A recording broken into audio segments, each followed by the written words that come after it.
Good evening everyone. Today we are going to have the Hindu analysis of 28th October 2022.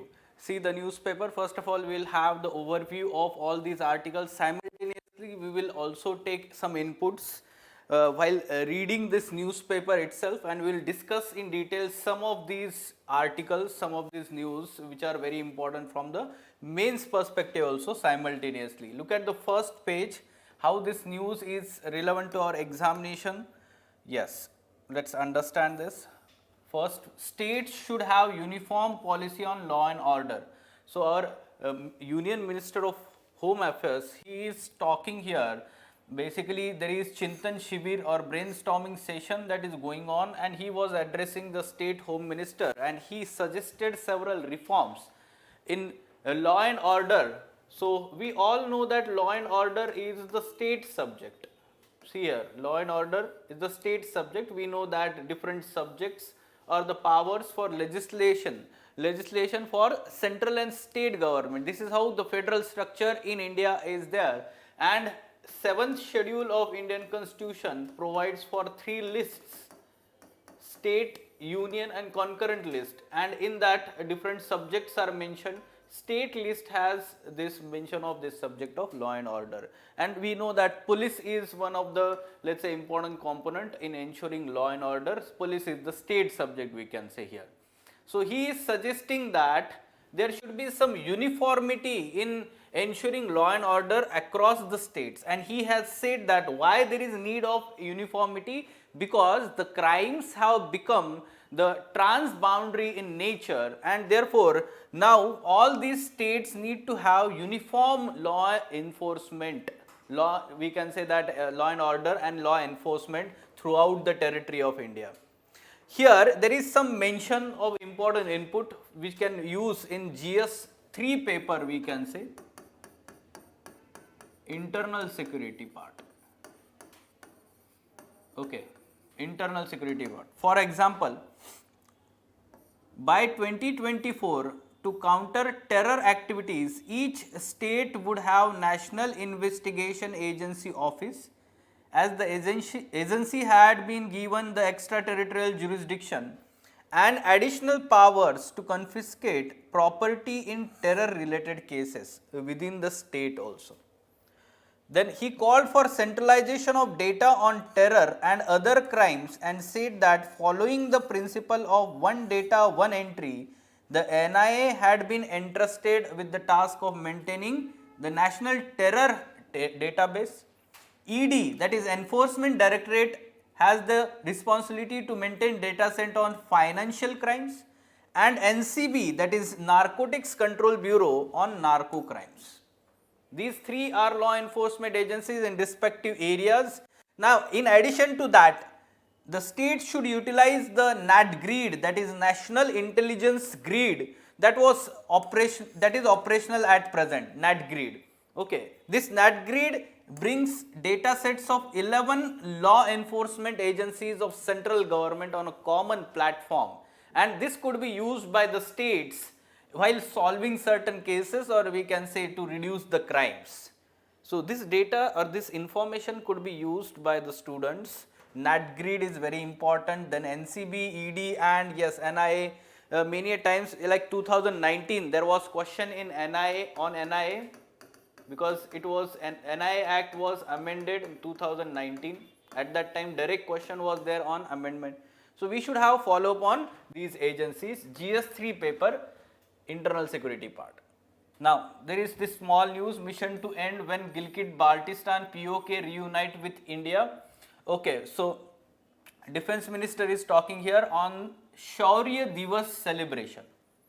Shaurya Divas is celebrated or to commemorate the Indian Army's success after the landing of soldiers in Jammu and Kashmir in October 1947, a day after India signed the instrument of accession with then J&K ruler Maharaja Hari Singh. Right. So, we all learn this from which part of the syllabus? Post-independence history. Post-independence history of India. And there, a very traditional question is there: reorganization of states, right, reorganization of states. So before the reorganization commission, there was a very important task at the hand of the leaders, that was integration of all these princely states into the national territory. And the three important territories at that time who were we can say reluctant to get admitted, integrated into the country, one is Junagadh, second is Hyderabad state, and third was this Jammu and Kashmir. So we all know about this, we learn this in history, will not go in detail, but yes, Shaurya Divas is celebrated to commemorate the victory at that time. Okay, now this news, Center mulls removal of TRAI-related provisions from bill, Telecom Regulatory Authority of India.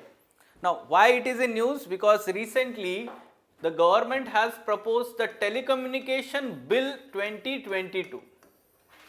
This bill seeks to amend, or we can say repeal, the existing three laws which deals with the telecommunication sector in the country and come up with comprehensive provisions.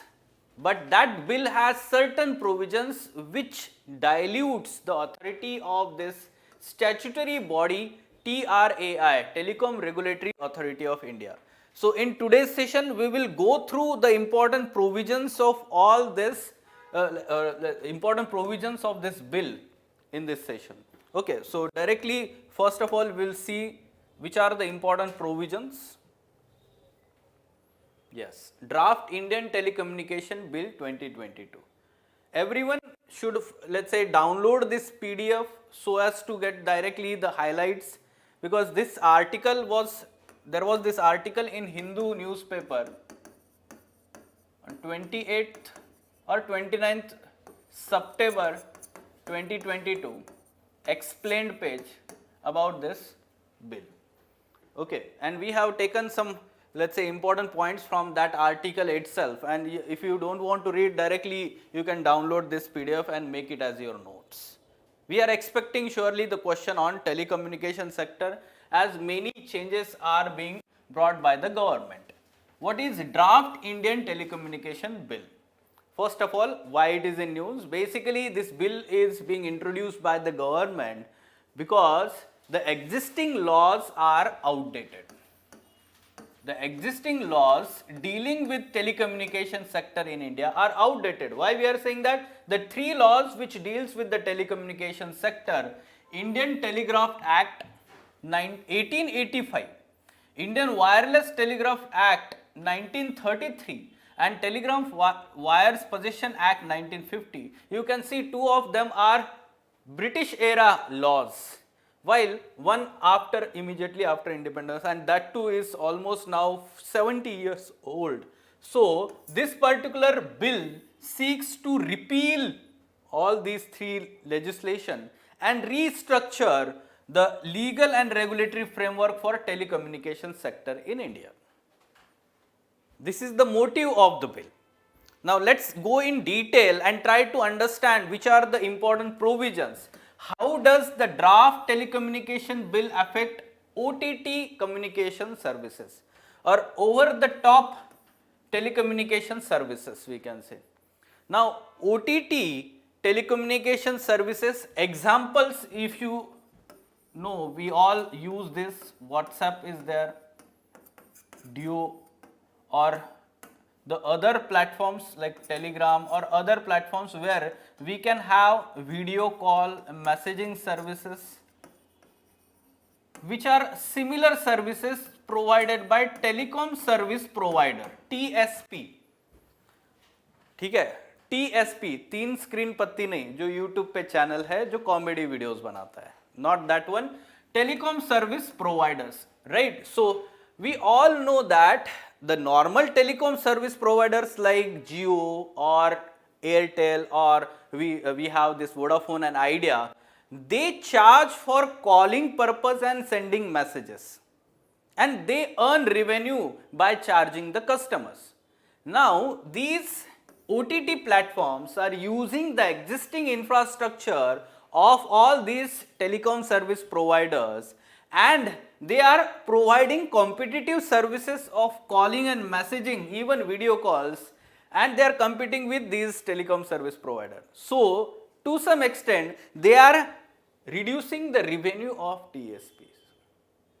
If you know, 10 years back, what we used to have, so many recharge that we used to do for calling purpose. There was no facility of this WhatsApp or let's say video calls and all these things at that time, and therefore these companies benefited. But when these platforms emerged, basically the revenue generation of this reduced. But still these are dependent on this for internet to some extent.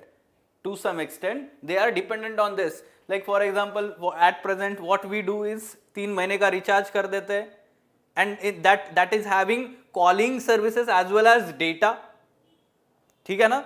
So basically they are using the infrastructure, but their revenue is reducing, and for that purpose these telecom service providers were continuously demanding that there should be some level playing ground.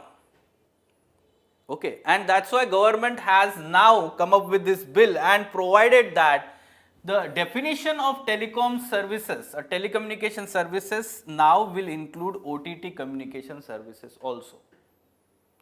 Now, inclusion of OTT as telecom service provider, that means these OTT platforms will have to have the licenses like Unified Access Service license that is issued to telecom service providers. Along with that, they have to maintain certain like KYC data, know your customer data. Like for example, if you want to buy a SIM from Airtel, what they demand? They demand some kind of documents, right? Identity documents and all. Aadhaar they will demand. So likewise, tomorrow if this is implemented, WhatsApp company will seek Aadhaar data from you. ठीक है? So this is going to be implemented, right? Now this then along with that, what are some of the consumer protection measures in the draft bill? This is also positive. See, some of them are positive developments in the bill, some of them are being criticized. The question can be of any type. We need to know positives as well as some kind of limitations or problems. Now, for the consumer protection, that is our protection, we are the customers from these telecom service providers or OTT platform. To curtail the ever increasing instances of spam calls and frauds, I like this provision very much. See, the draft bill proposes that the identity of the person communicating using any form of telecommunication service shall be available to user receiving such communication. At present, suppose someone is calling, do we have the name of that person on our screen? Sirf number दिखाई देता है, unless and until we are using that. What is the name of that application? जो नाम देता है, नाम दिखाता है? Truecaller, right? So Truecaller जो है, but again we know that that is Chinese app, and in let's say few years back there was this news that it is extracting our critical information from the mobile. So many people uninstall that Truecaller, right? Now if this is implemented, it is the responsibility of the service provider to show that name on screen whenever someone is calling automatically. Even this will be applied for all that means OTT also. So the frauds, spam calls, they will be reduced. Okay, there is some kind of harassment. You can see that many people call and we do not understand who is calling, and after let's say receiving that call, the person may be from any agency, insurance agency or likewise. So this is kind of, we can say, spam calls or harassment. Then second thing is that this facility would not only be available for voice calls but also users of OTT communication services. Now, the draft bill obligates license holders to identify the users of its service through verifiable mode of identification, like Aadhaar verification and all these things. To ensure that user provides correct details, the draft bill penalizes providing wrong identification details with 50,000 fine.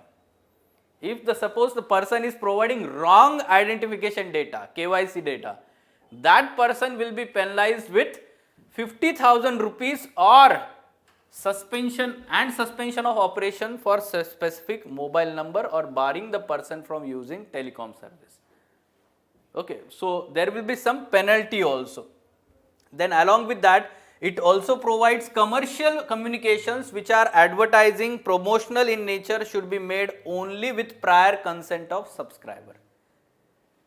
We all know that there is no prior consent taken at present of the subscriber. If you buy the SIM, immediately all people will be calling you continuously, right? For commercial and promotional, let's say, communication, there should be some prior consent should be taken of the subscriber. So these are progressive, we can say, in terms of protecting consumer rights. Now, customer rights. How does the draft bill impact position of TRAI? This is being criticized. Let's understand which are these provisions. To some extent, it reduces the authority position of Telecom Regulatory Authority. This TRAI was established, set up in 1998 as statutory body. Why this body was established, why there was need? One should understand that the presence of government as important player in telecom sector among private sector, like we all know BSNL is there, which is public sector entity. Along with that, government itself is giving licenses and all these things. So to ensure the level playing field, it was expected that the neutral regulator is required, and this was, the authority was given to TRAI. The TRAI is like similar to CCI, Competition Commission of India. TRAI is one such regulator which ensures that there is level playing field among all these telecom sector companies, along with government being one of the player, right? So let's understand now how it reduces or dilutes the position of TRAI, that is Telecom Regulatory Authority of India. Government would no longer be required to seek recommendations from TRAI before issuing licenses. Now at present, the government requires some kind of recommendation by TRAI, and then it considers those recommendations and take decisions. Like for example, अभी जो 5G spectrum announce होगा और जो licenses दिए जाएंगे, of course TRAI will give some recommendations how it should be provided, how it should be auctioned. तो यहाँ पर इसके बाद में जो है government will not be required, or let's say there is no compulsion. So it reduces the authority of TRAI. Then it also removes the power of TRAI to requisition from government information or documents that are necessary to make such recommendations. Okay, so TRAI cannot demand some documents from the government now.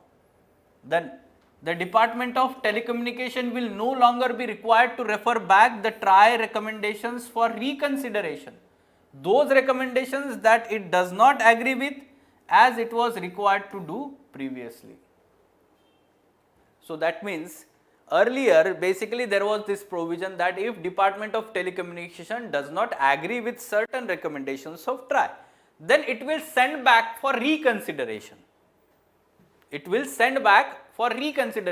Now this position was also removed. This provision was also removed. So that means there is no second chance for rectifying, and TRAI is given less powers here. So the removal of such powers would not be keeping with international practices where telecom regulators are endowed with greater degree of independence to ensure that investor confidence and consumer protection is maintained in the market. This is basically analysis. We have to critically analyze, critically discuss all these provisions. Fine? Okay. Sir, it will not give us good practice, sir. If you remove the power to the regulatory authority, Yes. it will be under the control of politicization. Of course, more power are being given to government. Government is one of the player, and again we can say that there could be some kind of political influence affecting independence. Who have the central power, they will occupy the all territory. Yes. So that's why this was being criticized. Okay, and that's why the news government is now mulling to remove these provisions related to TRAI in that bill. यही तो news था ना, right? Yes. Now, what are the draft bill's provision on internet shutdown? This is also very important because we have seen in 2020 and 2019 how internet shutdown, especially those, let's say, Shaheen Bagh protest, and then Jammu and Kashmir 2019, and after that, so Arunachal Pradesh, all these internet shutdowns had created lot of problems affecting the freedom of the people, fundamental rights of the people, and there was some kind of arbitrary decision making in internet shutdown by the authorities, and legal provision was not clear. So, for the first time in Indian legal framework, a specific provision enabling the government to order suspension of internet power has been introduced through draft bill. Till the date, how internet shutdown was ordered under which provisions? Currently, suspension of internet service order under temporary suspension of telecom services, public emergency, public safety rules, 2017. Okay, so these are the rules, but now there will be legal provision under law for the first time.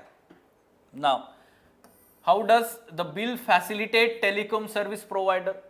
तो telecom service provider को additional क्या facilities मिल रही है? For example, it clears up the confusion around allocation of spectrum.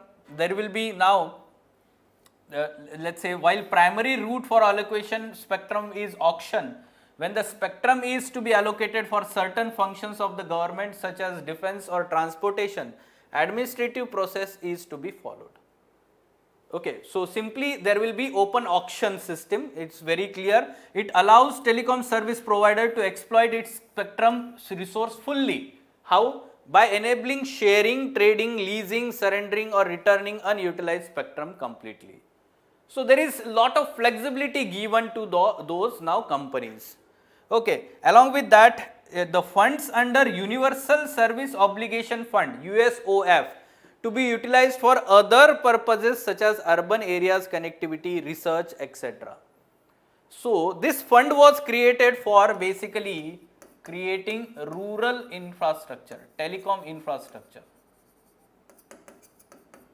And each and every company was supposed to have certain amount in that fund, utilize that fund for strengthening rural telecom infrastructure, and that could not be used for any other purpose. Now that fund can be used for urban connectivity, research and other purposes also. Okay. So it is basically helpful for augmenting resources of these telecom service provider companies. Right? Okay, so this is about that particular bill. Now coming back to the newspaper, let's see the other news. Okay, look at this news. 7 people fall sick after chlorine gas leak in Bhopal. Two important things that we should keep in mind for this news. One is that chlorine is used here in water purification plant. Very important for prelims. Water purification plant, look at this. The cylinder at water filtration plant Bhopal. So वहाँ पे वो chlorine gas leak हुआ है. And it is bringing back the grim memories of 1984 Bhopal gas tragedy. Now we all know or learn in environment section about Bhopal gas tragedy. What happened in 1984 at that time? In the December month of, we can say 1984, methyl isocyanate. Yes. Remember the name? Methyl isocyanate, a very toxic poisonous gas was leaked, and the people who were asleep at night, they inhaled this toxic gas in larger amounts, and many people died at that night. Okay, so a similar kind of memory is evoked because of chlorine gas leak or leakage in this particular instance. Okay, so two things: chlorine, water purification, and Bhopal gas tragedy, methyl isocyanate. Okay, now moving ahead, the other news. Okay.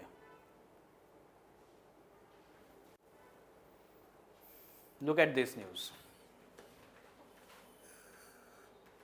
Coinage with images of gods and goddesses dates back to Kushans. Why this news? It has been found in Hyderabad. No. Why this news? Delhi CM Mr. Kejriwal recently said that we should have the photographs of gods and goddesses on our currency notes. If you want to increase the forex reserves, you need to. So that's why it is in news.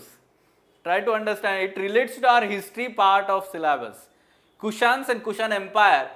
Some important, let's say, references are mentioned in this article. Let's see that, and in detail we'll talk about Kushan Empire. Yes, the Kushans, who hailed from the Central Asian region and ruled till 3rd century AD, were the first to use image of goddess Lakshmi on their coins, along with Ardosho, the Iranic goddess of wealth. Note it down, it can be asked in the prelims examination. The Kushans also depicted Oesho, that is Shiva, the moon deity Miro, and Buddha in their coinage. So there could be question like the Kushans coins only had Buddha, or only we can say Hindu religion, or Hindu and we can say Buddhist religion deities only. So Iranic goddess was also there, right? Then closer home, Vijayanagara kings used coinage with Hindu idols. Vijayanagara, Harihara too introduced coins which had Brahma, Saraswati, Vishnu, Lakshmi and Shiva, Parvati. Okay, on the coins. About the coins with goddess Lakshmi issued by Muhammad bin Sam, known to us as Muhammad Ghori, after defeating Prithvi Raj Chauhan in the Battle of Tarain in 1992 AD. Okay, so these are some references mentioned, but the major reference is Kushan Empire. So simply we'll try to know more from mains as well as prelims perspective about Kushan Empire. Okay, so Kushans largely ruled from the 1st century AD to 3rd century AD. Okay, first of all, look at this map. The empire at the peak of Kushan Empire, especially during the rule of Kanishka. Okay, so the northwest India part largely, and we can say at present some parts of Pakistan and Afghanistan, and some parts of Iran, some parts of China also, or present day Tibet we can say, and some parts of Central Asian region also, like Tajikistan.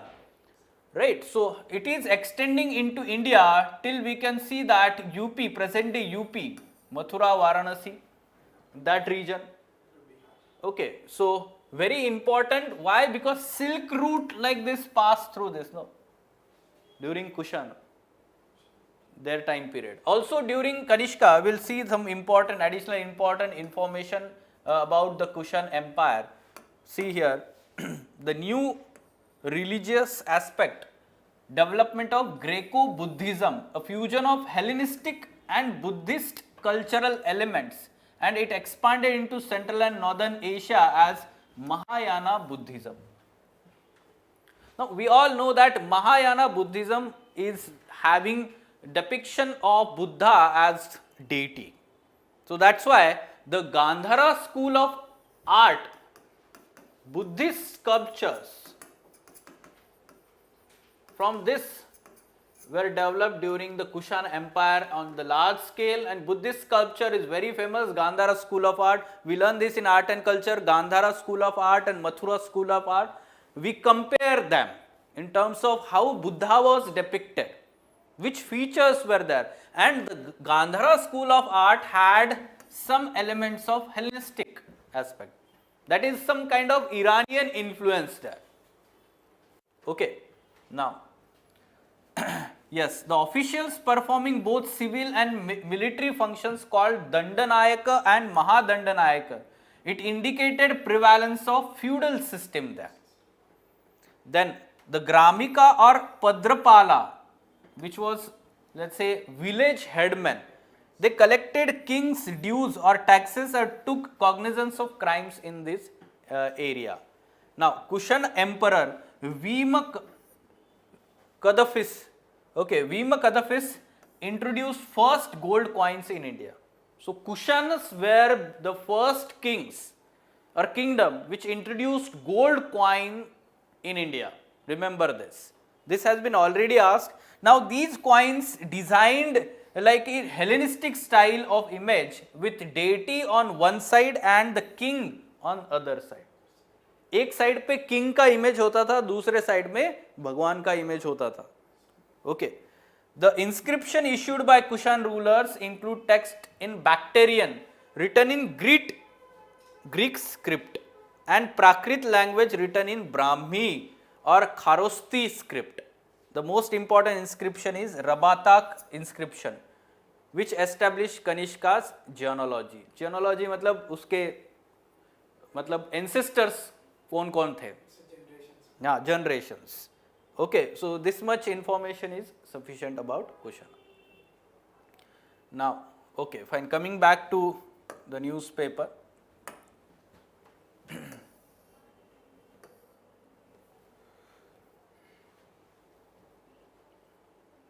Okay, look at this news. Bengaluru forms floating trash barrier wins Principal Scientific Advisors PSA'S Clean Water Body Challenge. Prelims examination, remember this. Okay, so a floating trash barrier developed by Bengaluru firm, name of the firm is Alphamers Limited, deployed in 8 cities across India to trap trash in water bodies, has won the Cleaning and Restoring India's Water Body Challenge.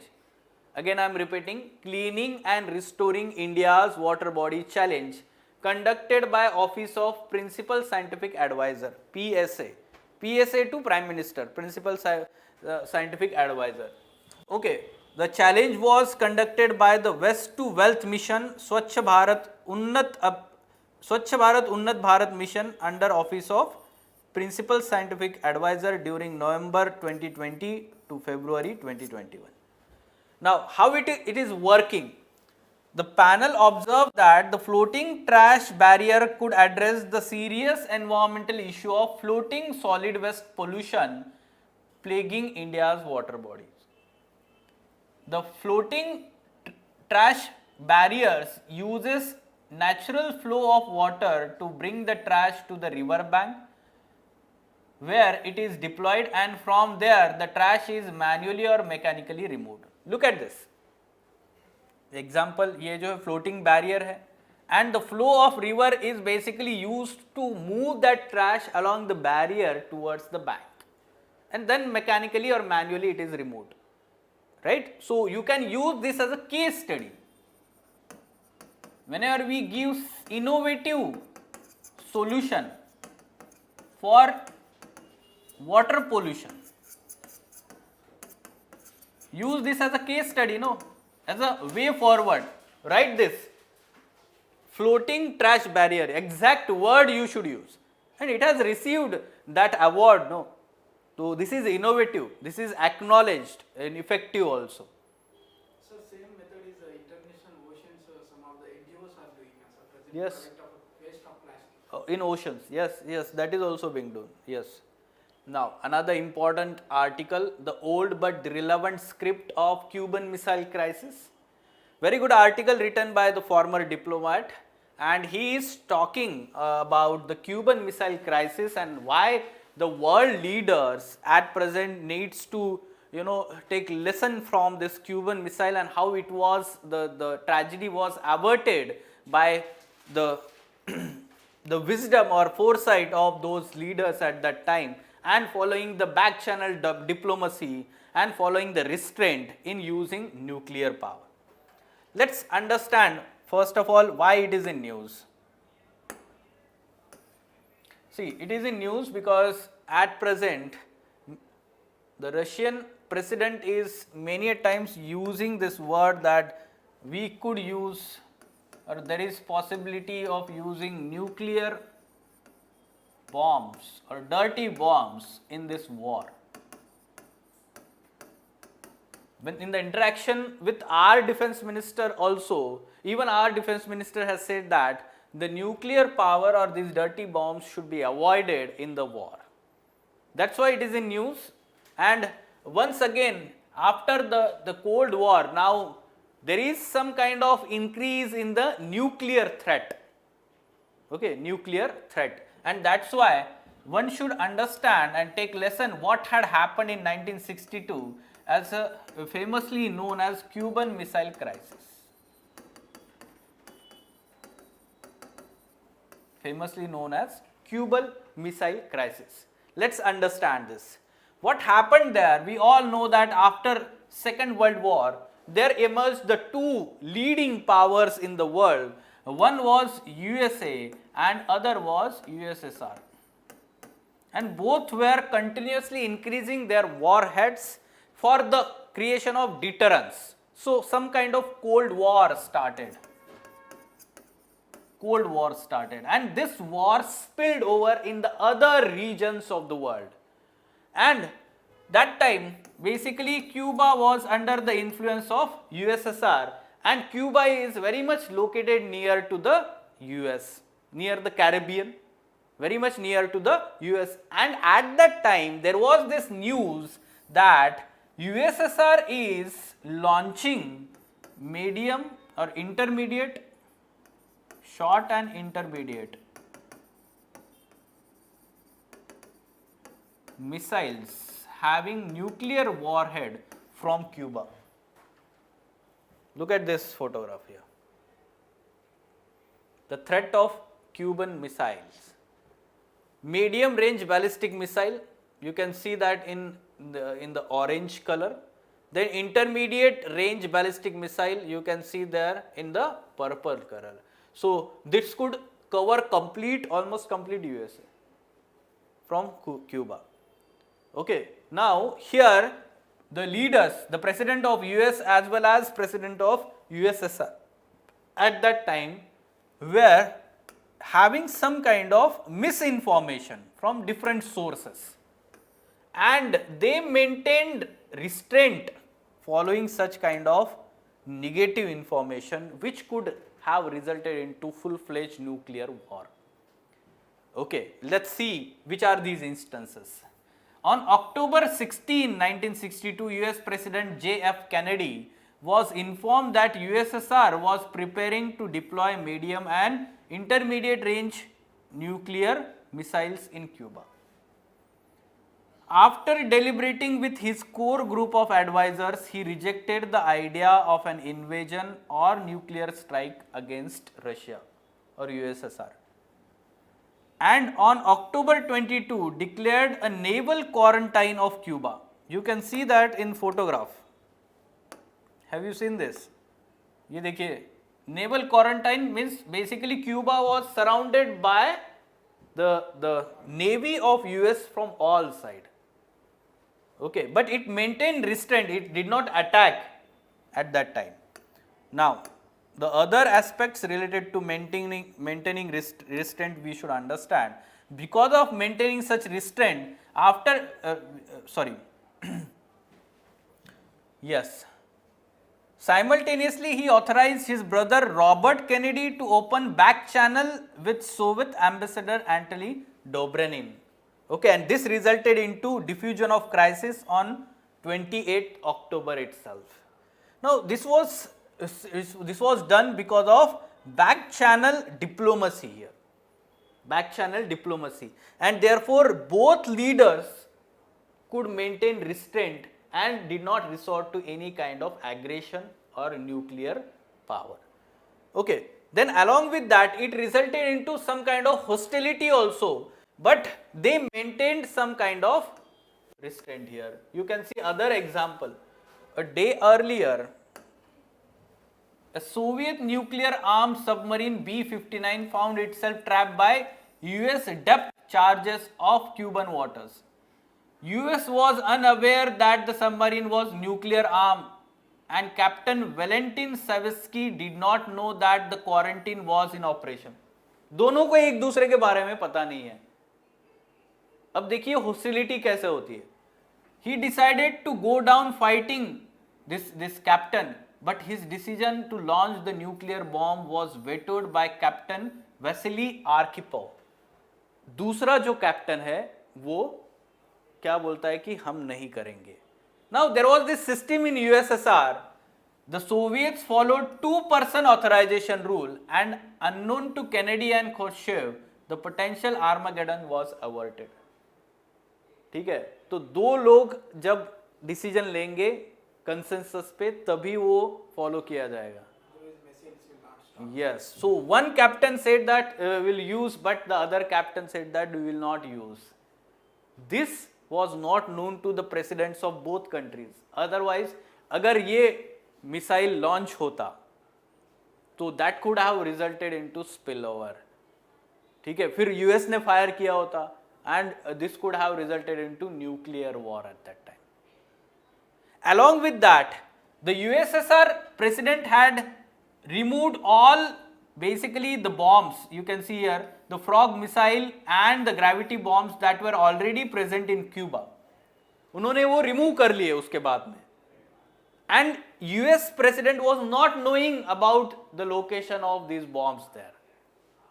So it is kind of mutual restraint. Now why USSR did that? Because they did not want any kind of involvement of full-fledged war outside the USSR domain.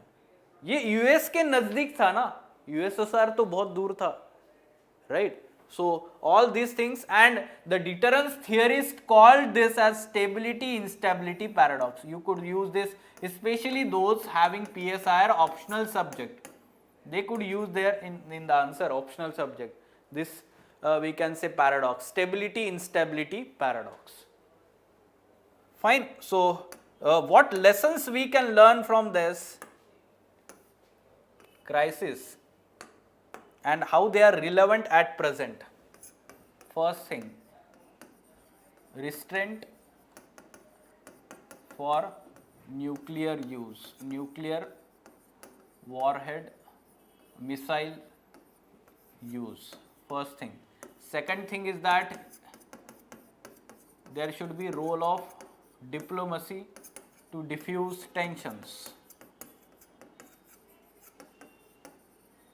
Right, in Cuban Missile, diplomacy helped to diffuse those tension. Third thing is basically the information is inadequate, not clear, and because of that it should not result into war. It should not result into war. So this is very important lessons that one should learn from this Cuban Missile. Now what is the role for global diplomacy? In addition to this, we all know that these are two blocks at present, one led by US, the NATO bloc, and then the USSR, or not USSR now, the Russia is there. So at present the other countries, especially the let's say G20 grouping, having some economic might together, they could have some role in diplomacy, bringing all these, let's say, countries, US, Ukraine or Russia, on a common table, and there should be some kind of talks, deliberation, discussion, and there should be peace. Because at present we know that UN is defunct. Why UN is defunct? Because of UNSC. UNSC is having P5 and they are having veto powers. Veto powers जो है उसमें जो आता है Russia and China together they make one axis, एक दूसरे को support करते हैं. The other three are which are the other three in P5? US, then there is UK, and then there is France, right? So they are on the other side. So of course if one member vetoes, then UN resolution is not fruitful. So UN is defunct in this sense at present, and therefore the writer in the end is saying that at present G20 seat is presidency is with Indonesia, and it will be next year with India. So these two countries as emerging and developing countries should have some kind of pressure, persuasion to avoid further war, escalation of the war, and there should be some negotiation, dialogue between these countries, and peace should be established at earliest. Okay? So this should be the discussion, and there could be question in GS1 paper from the world history aspect also. Cuban Missile Crisis, we can expect question from that part. Now look at this article. Governor Khan should not conflict role as chancellor with constitutional duties, limits of pleasure. So here doctrine of pleasure, will not discuss this article. Already we have discussed on 19th October. Those who are following these sessions, they know about this. But if the new students have joined this discussion, 19th October 2022 discussion, similar page, similar editorial on this topic. We have discussed in detail role of governor, whether the governors can fire the ministers, and this doctrine of pleasure. GS2 paper polity part. Now look at this article, and this article you can directly take some inputs from the data purpose in GS2 paper governance and social justice part. Government schemes, governance and social justice. Okay, design and implementation of government scheme, this is part of our syllabus, and the article is mentioning some good data related to government schemes. Okay, so you can see here Union Ministry of Women and Child Development. At present there are just 3 centrally sponsored schemes. The writer is saying that there is reduction in number of centrally sponsored schemes. Along with that, there is reduced funding to these social sector schemes by the central government. Okay, so let's understand from that perspective. Now, which are these 3 schemes? Mission Shakti, Mission Vatsalya, and Saksham Anganwadi and Poshan 2.0. Mission Shakti itself replaced 14 schemes which included Beti Bachao, Beti Padhao. We all know about Mission Shakti. Mission Shakti has 2 sub schemes, Mission Sambal or Sambal and Mission Samarthya. Samarthya is for empowerment of women and Sambal is for protection. Sambal is for protection. So whatever the earlier schemes were there for protection, they are included in Mission Sambal, submission, and Mission Samarthya is for women empowerment. So likewise, there is reorganization of scheme. Along with that, Ministry of Animal and Husbandry, there are just 2 schemes remaining out of 12 now. Now, the other challenges such as funding cuts, disbursement and utilization of funds, they remain. For example, the best example given is Nirbhaya Fund. You can use this as an example in your answer, data also. Nirbhaya Fund was established in 2013 as non-lapsable fund. यानी कि उस पे जो भी हर बार budgetary contribution हो रहा है वो कैरी फॉरवर्ड होगा. Okay, non-lapsable fund, but it remains largely unutilized. How? Let's see. Rupees 1000 crore was allocated annually between this period 2013 to 2016 and remain largely unspent. As of this financial year, approximately 6000 crore rupees were there allocated under this fund, but only 4138 crore were disbursed. Of this, just 2922 crore were utilized. Almost half, less than half were utilized. So this is the situation of this fund even after 9 or 10 years of its setup. Then yes, some let's say the agricultural aspect in terms of expenditure on fertilizers by the government. The actual government spending on fertilizer in financial year 2020-21 reached to 1,27,921 crore. But last year the allocation was 79,500 crore, later revised as 1,40,000 crore amidst the COVID-19 pandemic. Now this year budget, again the allocation reduced to 1,05,000 we can say crore. Allocation of NPK fertilizer, nitrogen, phosphorus, potassium, was 35% lower than the revised estimates. Such budgetary cuts, when fertilizer prices have risen sharply after Ukraine war, have led to fertilizer shortages and farmers' anguish. We all learned about this when there was this Ukraine war was started, and we know the imports of fertilizers, especially NPK fertilizers from Russia. So they reduced, so their international prices increased, import prices increased, so farmers face the problems. Again, the employment programs, MG Narega example is mentioned here. So while reading the newspaper, you note it down all this data. You can utilize deliberately in your answer some good data, recent data about government scheme, especially social sector scheme. One unique is related to biodiversity also.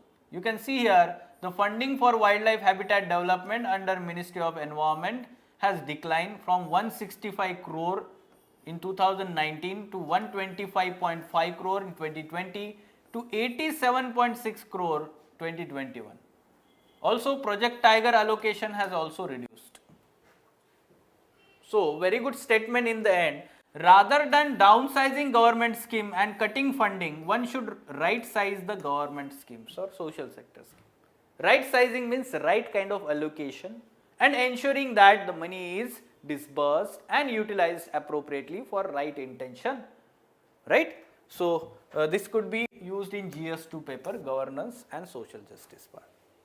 Okay, this is fine. This discussion interview is not that much important, relevant.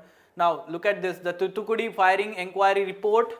Okay, so final report was let's say tabled in the State Legislative Assembly Commission of Inquiry. Let me give you background here. Sterlite copper plant in Tamil Nadu, faced lot of problems related to protests by the locals and surrounding people. In 2018, such huge protests erupted which could not be handled by the local administration properly, and it resulted into firing on the common people who were protesting, resulted into death of many people.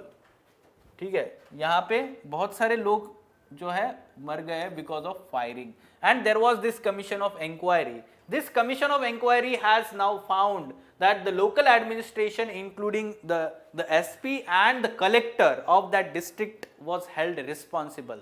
They could not mobilize the resources, police forces properly. Police forces did not utilize their resources properly, and the firing, especially the firing, was done on directly head. The first firing should be below vest. These are the norms. First they should fire in air as a warning, then they should fire below the vest, and then we can say above vest. But they were directly fired on the vest. Also, those who died, they were not harmful to the police. This is how the inquiry commission has found. But along with that, what UPSC asked related to this news in 2021 prelims examination. Let's see, not direct but indirect question. Chemical compositions. Haan. Look at this question. Everyone. The question was not directly asked from the copper smelting plant, okay, Sterlite plant, but it indirectly, why there is concern about copper smelting plants? Although it happened in 2018, but let me tell you that last 2-3 years continuously it was in news.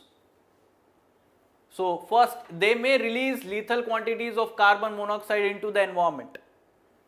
Then copper slag can cause the leaching of some heavy materials into the environment. They may release sulfur dioxide as a pollutant. Okay, so one should understand that carbon monoxide is released largely in lethal quantities when there is incomplete combustion. Okay, in industries on large scale, incomplete combustion does not happen. It happens some of the, we can say, vehicular pollution.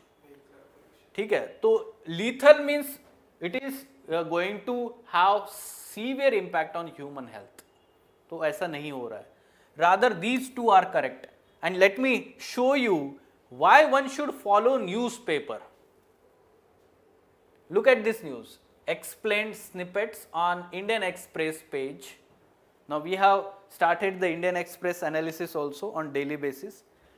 Sulfur dioxide, heavy metals, how copper smelting pollutes. Directly it is helpful and we should take input. इसी articles में directly क्या लिखा है देखिए, क्या लिखा है इसी article में.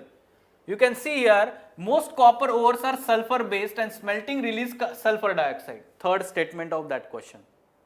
Sulfur dioxide as a pollutant. Then depending on quality of ore, the concentration of sulfur dioxide is so high that industries are forced to convert it into sulfuric acid, which is further water contaminant, sulfuric acid. This was not asked in that statement. But the third statement, smelting, the byproduct is slag, the waste matter separated from the metal. This slag may leach heavy metals like arsenic, cadmium, lead, mercury into groundwater reservoir. Second statement of question. Understood? So, one should follow newspaper for almost now 2 years onwards. This is contemporary affairs, we will not call it as a current affairs. And contemporary is now extending into 10 years. But prelims के लिए उन्होंने 3 साल का तो भी हम करना चाहिए. Important one, जैसे कि environment से. Okay, so because that was in news for almost 2-3 years, no, copper smelting. Remember like this. Fine. Okay, now coming back to the newspaper. Okay, this is Turkey has come up with this disinformation law. Just remember that which country has come up with this law. Disinformation law means basically the government will hold a person responsible, any common person responsible, if that person is found to be spreading misinformation on social media or any other communication platform, even speaking openly. Okay, and the punishment is minimum 3 years. It can extend more than that. ये जो है disinform, now it could be misused by the government authorities, and it curbs the basic civic rights of freedom of speech and expression. है ना? So remember this, because we all know that right-wing government is there in Turkey, and it's coming with such kind of policies. We all know about this. Okay, now moving on. Okay, we have covered this news from the first page. Okay, Prime Minister to lay foundation stone for C-295 aircraft plant in Gujarat. Basically, these aircrafts are used for less number of people, transportation in remote areas where there are no established airways, or we can say that landing facilities, because they can operate from short or unprepared airstrips. Yes, northeast India, or we can say Jammu and Kashmir, hilly areas. So there they have the capacity of 5 to 10 ton capacity weight, and they can transport up to 71 passengers or 50 paratroopers for their logistic operations. Okay, so it will be helpful for our air force also, and armed forces, we can say in general. Okay, now. Yes, we all are reading about GM mustard that will be ready for cultivation in 3 crop seasons. So, recently Genetic Engineering Appraisal Committee, GEAC, this is the statutory body under Ministry of Environment, Forest and Climate Change. Remember this, it works under, and this is responsible for giving approval for GM crops. GM crops. It gives approval and thereafter government takes decision. Okay? Genetically modified crops, GM crops. Fine. Now, which let's say particular variety of GM is given the authorization here? We all know it is DMH11. DMH11. If suppose there is this question in prelims, DMH11 recently seen in news is related to GM crops, or simply we can say it is GM mustard, GM brinjal or BT brinjal or something like that. है ना, BT cotton. So they can give different GM varieties, no? So it is mustard. Remember this, and this has been given the we can say approval, and in future we can expect that the farmers growing this with the quality of high yielding varieties. Then there are, let's say, some kind of protest, especially the environmental groups and some farmers groups. They are saying that it goes against the principles, environmental principles, ethical principles, or environmental ethics also. So they are criticizing this step by the government, and they are also saying that it will have harmful impact on health. They are also carcinogenic, can cause cancer also, although it is not actually, there is no such study. Yes, there is no scientific evidence saying like that, but yes, we can say that the environmental ethics, it could have some kind of impact on, we can say, evolution process, or it biodiversity we can say, because it is tinkering with genes, no, genetically modified, no. Not given the permission up to now. We are already facing sunflower shortage and palm shortage. Yes. DMH is Dhara mustard hybrid. Okay, DMH, Dhara mustard hybrid. Fine. Psychological test of death row convict is essential. Supreme Court is saying that. So basically, those appealing, they require to have some kind of a psychological test of those people where there will be we can say death penalty is there. ठीक है, तो उनके death hanging से पहले उनका क्या होना चाहिए, साइको एनालिसिस होना चाहिए. So it is kind of, we can say, human touch is being given while the criminal justice system is being reformed. Now UP promotes tombs of Muslim devotees of Krishna for tourism. Who are the devotees here? Devotees of Krishna, Ras Khan and Taj Bibi, and where they are? Mathura. Their tombs are there in Mathura, and they were devotees of Krishna. So Ras Khan or Sayyid Ibrahim Khan was 16th century Sufi Muslim poet, born either in Amroha or Hardoi in Uttar Pradesh. He became the follower of Krishna and spent his life in Vrindavan. Then Taj Bibi, also known as Mughal Mirabai, she is also known as Mughal Mirabai, was the daughter of Muslim nobleman appointed by the Mughal to protect the Gokul era in Mathura. Gokul area in Mathura. So remember the names, there could be question from the history perspective in prelims examination. Taj Bibi and Ras Khan, devotees of Lord Krishna.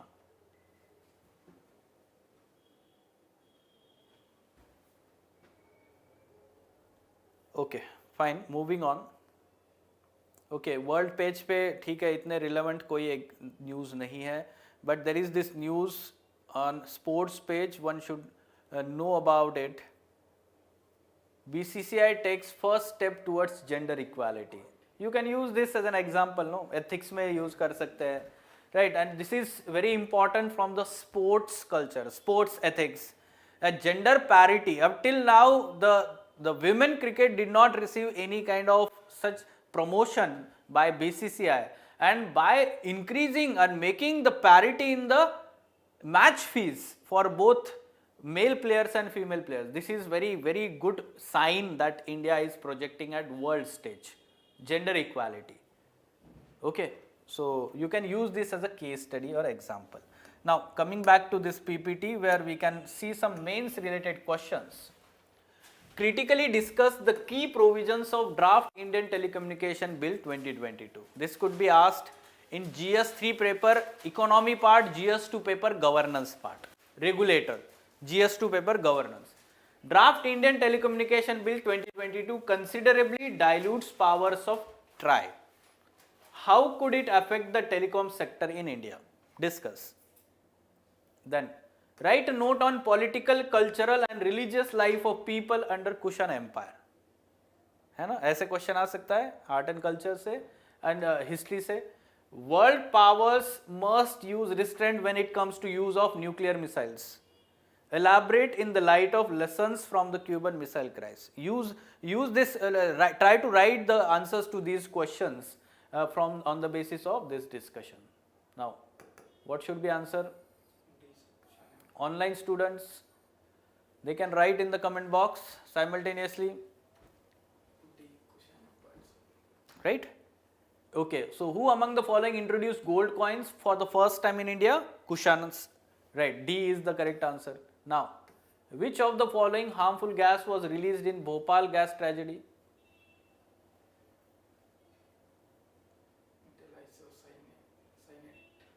Yes, so there is confusion between B and C. Cyanide is different than the cyanide, and this C, methyl isocyanate gas was released. Cyanide is a direct poison. Yes, so remember this, the name exactly you should remember that. Now, ऐसा question आ सकता है आपको. With reference to history of India, Ras Khan and Taj Bibi are known as devotees of Lord Krishna.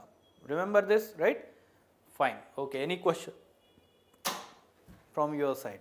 So today Russian president has given announcement, so we will never use the nuclear missiles.